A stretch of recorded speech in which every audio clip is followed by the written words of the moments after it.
মৃত্যুর পাত্রে খ্রীষ্ট যেদিন মৃত্যুহীন প্রাণ উৎসর্গ করলেন রবাহুত অনাহুতির জন্যে, তারপরে কেটে গেছে বহু শত বৎসর।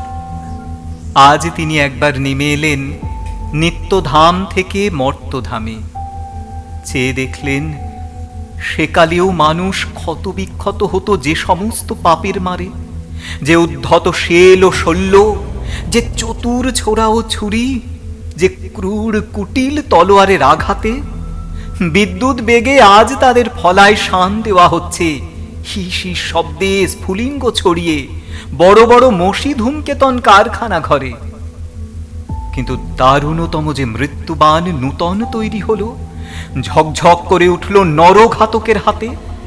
পূজারী তাতে লাগিয়েছে তাঁরই নামের ছাপ, তীক্ষ্ণ নখে আঁচড় দিয়ে। খ্রীষ্ট বুকে হাত চেপে ধরলেন, বুঝলেন শেষ হয়নি তাঁর নিরবচ্ছিন্ন মৃত্যুর মুহূর্ত। নূতন শুল তৈরি হচ্ছে বিজ্ঞানশালায়, মিথছে তাঁর গ্রন্থিতে গ্রন্থিতে। সেদিন তাঁকে মেরেছিল যারা ধর্ম মন্দিরের ছায়ায় দাঁড়িয়ে, তারাই আজ নূতন জন্ম নিল দলে দলে।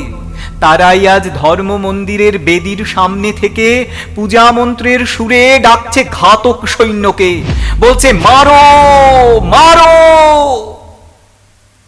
মানব পুত্র যন্ত্রণায় বলে উঠলেন ঊর্ধ্বে চেয়ে, হে ঈশ্বর, হে মানুষের ঈশ্বর, কেন আমাকে ত্যাগ করলে? কেন আমাকে ত্যাগ করলে? Thanks to your goodness this night we